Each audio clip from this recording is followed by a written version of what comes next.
Yes, thank you very much. Two things. One, to avoid nga yung Veloso situation, ganito. Hanggang sa ngayon, maliwanag na walang malinaw na ahensya kung sino yung magbibigay ng legal services sa ating mga OFWs abroad. One, nagtuturoan yan either ang OWA o ang DFA.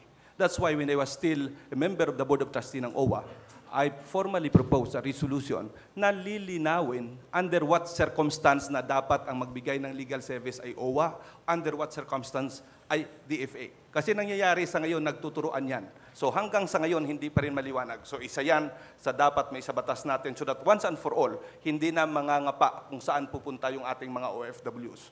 Second, sa lahat ng usapin, sa mga presidential debate, sa lahat ng mga programs, namumblema kung saan kukuha ng pondo. Tingnan yung point palagi ni Madam Miriam Defensor Santiago, walang pondo.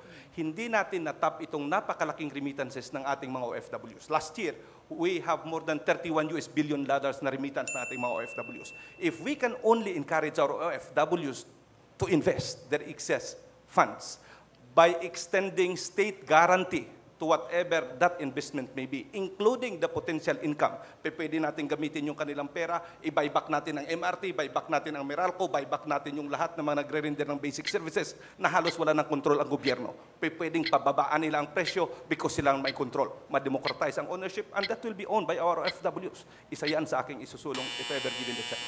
Final comment, Ms. Ople. Yes. Maiksi lang.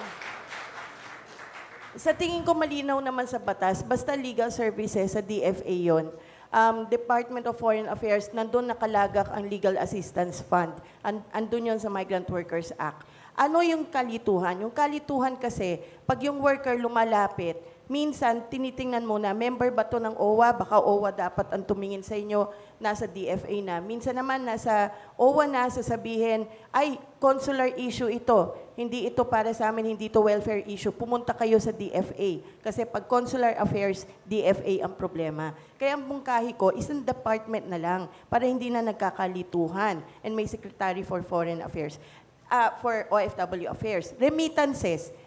Yung remittances, diretso yan sa pamilya. Laging nababanggit yung remittances. Pero ang totoo, kaya nagpapadala yung worker para sa mga pamilya nila. Hindi pwedeng gamitin yan kung saan-saan ng gobyerno. Hindi dapat pakailaman ng gobyerno. Pero exempted ang OFW sa documentary stamp. Ngayon, hindi na nire-refund ng OFW yan.